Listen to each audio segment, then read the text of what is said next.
Hey everyone, welcome back to Poplar Preparedness. This is another food shortage update. We got a lot of updates on our food supply chain. We got a lot of chickens, we got a lot of meat, we got a lot of impacts to Australia and UK.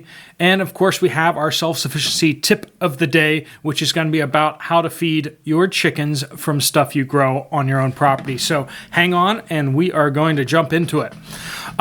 First off, let's jump into the bird flu. There is a big update there. June 2nd, 30,000 meat ducks were culled in Pennsylvania. But the big news is on June 7th, we lost 1.9 million egg layers in Colorado. They were culled because of bird flu.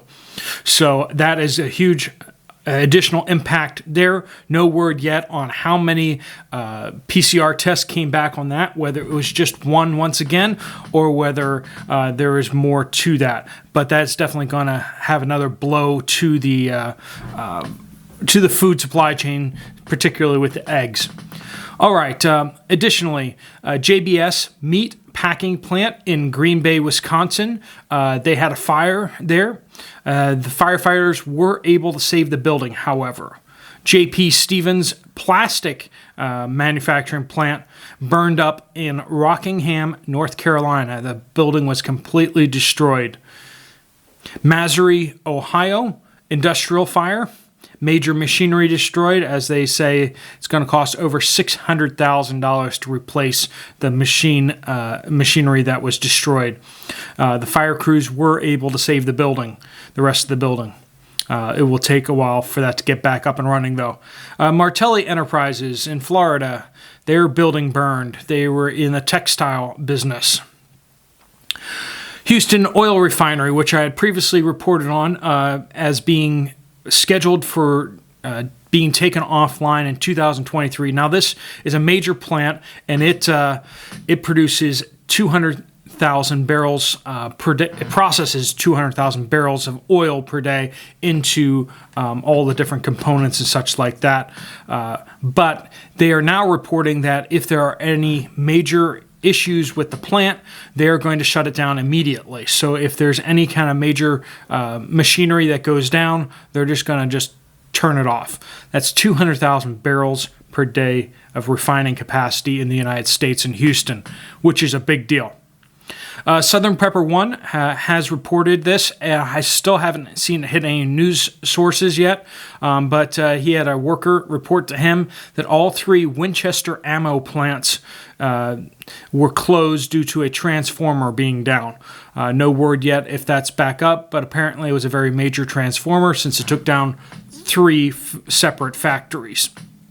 They are a major producer, not only to civilian market, but also to the military. They have massive military contracts. Maryland says cement update. This is very eye-opening, folks. Just what you're hearing out there, there's so many knock-on effects from getting off oil and, in this case, coal. Cement update. In New Mexico, our coal mines have been shut down, which are needed to fuel electric generating plants. Now our state has begun to regulate heavily our coal-fired electric generating plants, which has led to the closing of these electric plants. Here is the cement update. My husband used to haul fly ash, a product from burning coal, from the electric generating plants and take it to the cement producing plant. Fly ash is needed to mix in with the cement in order for workability, added strength and durability of hardened cement. This product is called Portland cement, which is the #1 selling cement in the world. Reduction of coal-fired power plants is reducing fly ash, which means that cement will be harder to find. Folks, everything in our economy is so interlinked. You can't just change something without putting in replacements, right? All right. Your reports on shelves and also what you guys are seeing. Believer of the Word says, Southeast Louisiana. I've been reporting on decently stocked shelves, but higher prices. Well, folks, it's getting dicey down here. I've walked the aisles at my closest Walmart 3 times in the last 7 days. Last Friday, we still had eggs, though I did climb into the cooler to get to the ones in the back because the cooler itself was empty. When I did this, I pulled the last stack to the cooler and passed them out to the waiting customers and 2 Walmart employee pickers. On Sunday, nothing but Eggland's Best was left. Yesterday, there were no eggs except half a dozen open containers with multiple broken eggs inside. Similar situation with Hamburger Meat. I've watched it dwindle each day. Yesterday, all that was left was the $20 and up packages. I bought one of the 3 packages of chicken breasts that they had yesterday. Yogurt, cheese, and butter sections were sparsely stocked each day, but no noticeable changes. Canned goods up to 58 cents for the Great Value cans was 53 cents last week. That's a 10% increase, folks, in 1 week. Decent variety of canned goods, plenty of rice, low on sugar, but still had 20-pound bags of flour. Low on evaporated and condensed sweet milk, low on crackers, cookies, and chips, but still a selection.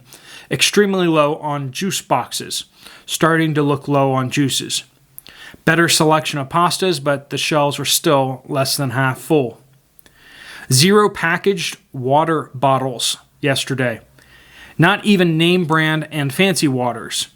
On the Gulf Coast in hurricane season, absolutely no individual bottles and less than dozen gallons of spring water.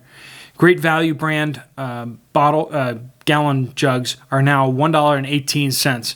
Before Hurricane Ida, I paid 80 cents each. After Ida, they went up to $1 each. The gallons they did have were gone by the time I grabbed milk and walked back by. Folks, it's getting real. Rose D, North Central Arkansas. I went to Dollar General in our small town for cat food. They only had 4 bags left.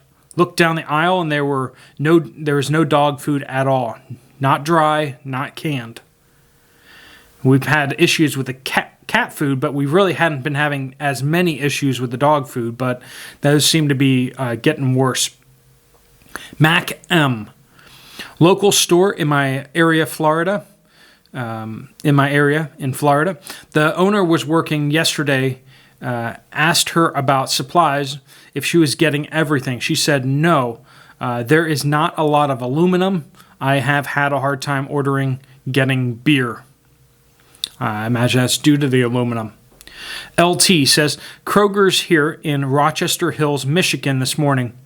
Only 1 meat case was filled. The special butcher case was dark without any meat in it. Dairy case was very low and a lot of fronting. Eggs were very low too. Frozen was also low. Helen S. in Western Australia.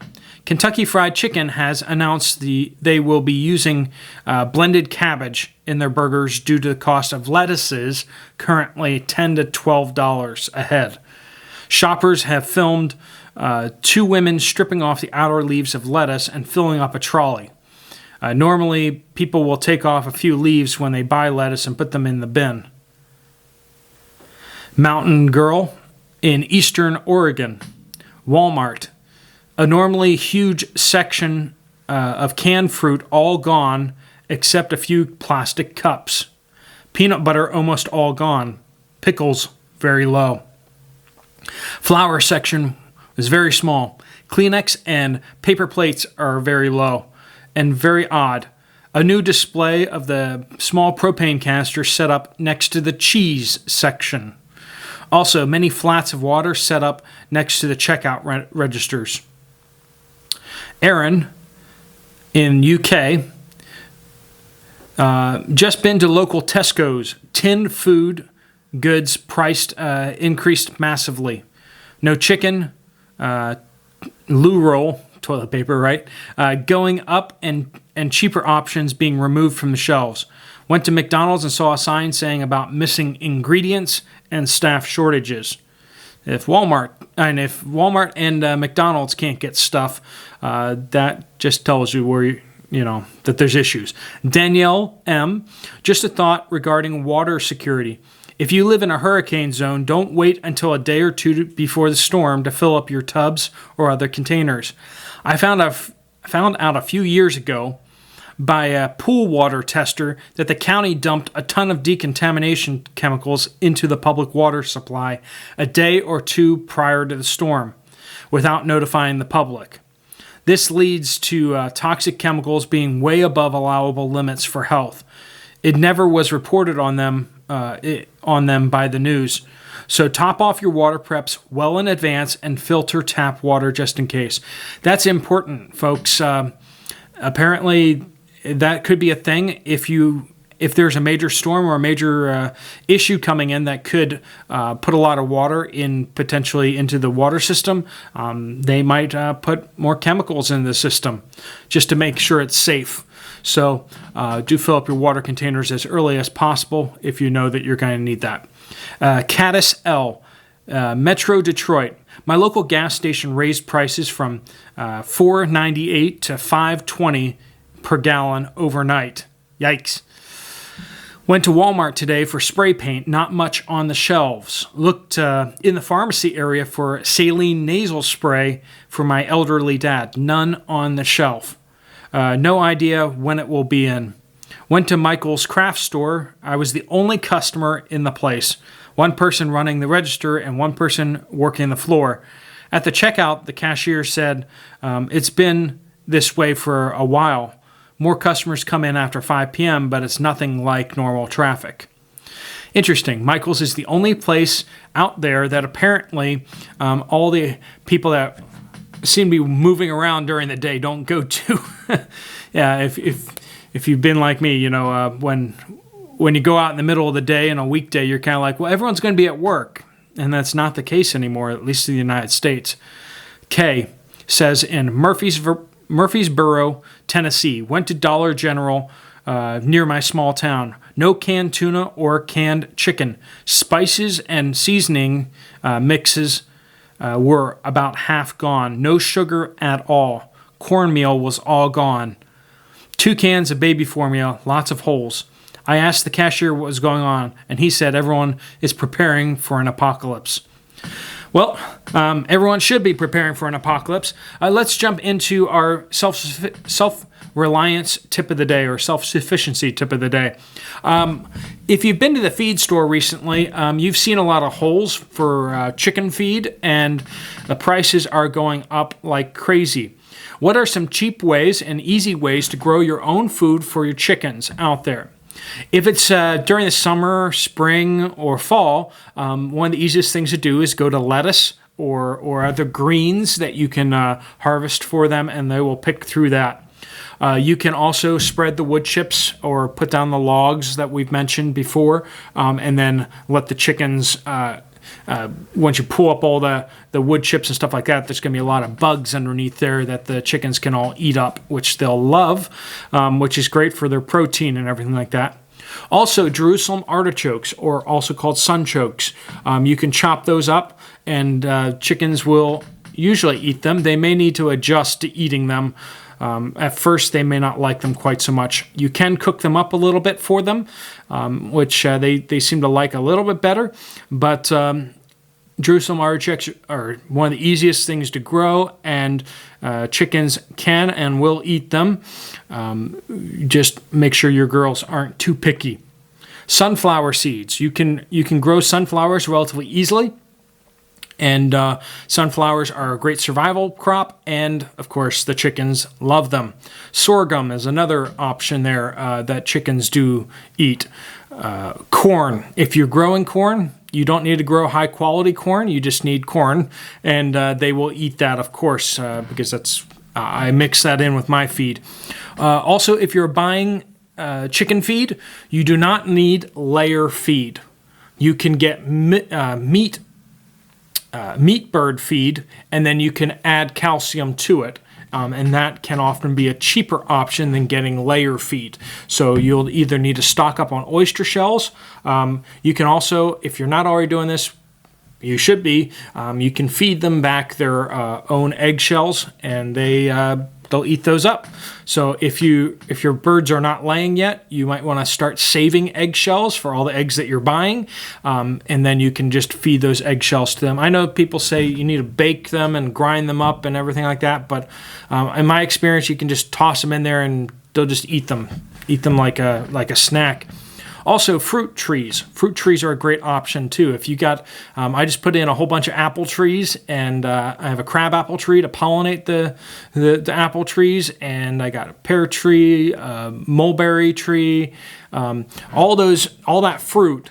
The fruit that you don't can and the fruit that you don't use, stuff that gets on the ground or gets moldy or whatever, or when you're processing the fruit and you're cutting it all up, you can give the bad stuff to the chickens and they will eat that as well. So folks, don't just depend on layer feed because it is getting more pricey. And also you don't want to be dependent upon an outside source like that. Stock up on chicken feed if you can. That's one way to do it, especially during the winter. But otherwise, start thinking about how you can grow your own food, and then also how you're going to store that food over the winter so you can keep feeding them throughout the winter. All right, folks, if you have other tips on chicken feed, please do pop those in the comments down below. If you have reports about what you are seeing in your area, please let us know about that.